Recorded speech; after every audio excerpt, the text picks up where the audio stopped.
Hello viewers. Welcome to my lesson in how exactly to divide a triangle by zero and not get any harsh repercussions out of it. The hell is this? Windows has found a seemingly strange message inside my recycle bin. Oh no, not this request again. Well, you know what? I think I might actually want to respond to this, just so I can be rid of files suddenly coming back from the dead. First off, I would like to set something straight right now. I do not date a dog Gohan himself by any means.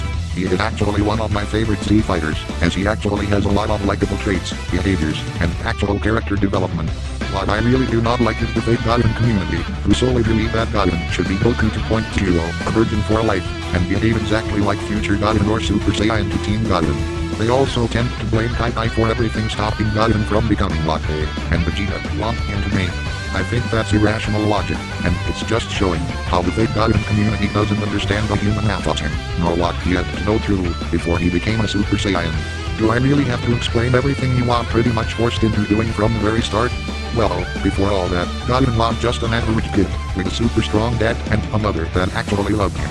One day he goes along with his dad to see his old friends, when all of a sudden Raditz shows up, claims that he is Gohan's uncle, and then freaking kidnaps him just to bribe Goku to join his little band of shitbags. Then poor Gohan has to sit in a space block for an hour, with no relaxing music, food, or DBZ, while he also has to listen to Goku getting beat up by his uncle.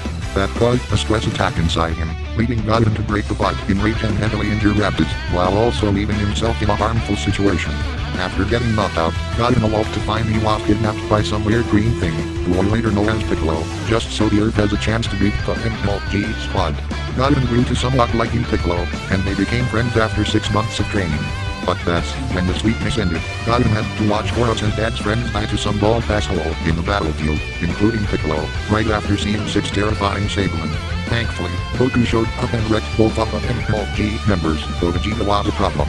You would probably think that Gohan would have some mental trauma after all that, along with the obvious physical injuries. Wouldn't you also come to the conclusion that he's taking all this rather well, since he didn't kill himself or turn into a Super Saiyan? Of course, Kai tried to keep the family stable and attempted to stop Gohan from going to Namek to use the Dragon Balls to revive the warriors killed by the bald asshole with Krillin, but it failed, and all she could do was tell Gohan to study during the trip.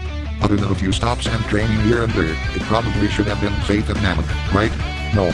It just so happened to be under attack by the space tyrant Frieza, where Gohan saw even more innocent cats, along with very desperate Vegeta trying to take all the Dragon Balls there for himself, to wish for immortality. It caused Gohan to snap multiple times, get a whole bunch of Zenkai boosts from fighting Frieza's men, and get awkwardly looked at by Vegeta, who then sucker punched the child.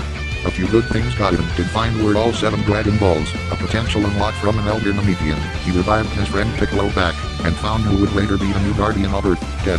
Unfortunately, Frieza was somewhat pissed at not getting his dream of immortality fulfilled, having a massive temper tantrum in the process. He mortally wounded Piccolo, killed Krillin and Den, and then beat the living crap out of Amelia riding Goku. My point is, why exactly would Gohan continue training, if he had all those terrible experiences when he was just 6 years old? What would you probably do if you had the exact same line of events happen to you? Gohan's coping method is to study and surround himself with animals whenever his father didn't force him to train and or fight. As a result, he eventually became almost as smart as Piccolo, a highly successful scholar, with a good family and a kid. I'm not going to go into the Cell-Somnium because I believe I already proved my point. He's not going to be Goku 2.0 due to variables that were not there in Goku's childhood. And oh, for those of you who are wondering about what Super Saiyan to Team Gohan is, and how he is so strong, he is pretty much a sadistic, mentally tortured part of Gohan's brain. This part of him came out in short bursts in the earlier sagas, also bringing out his latent power, but this Gohan defeated himself drew the absolute most attention from non-Gohan fans and idiots. This formed a sub-community within the already somewhat messed up Dragon Ball Z community.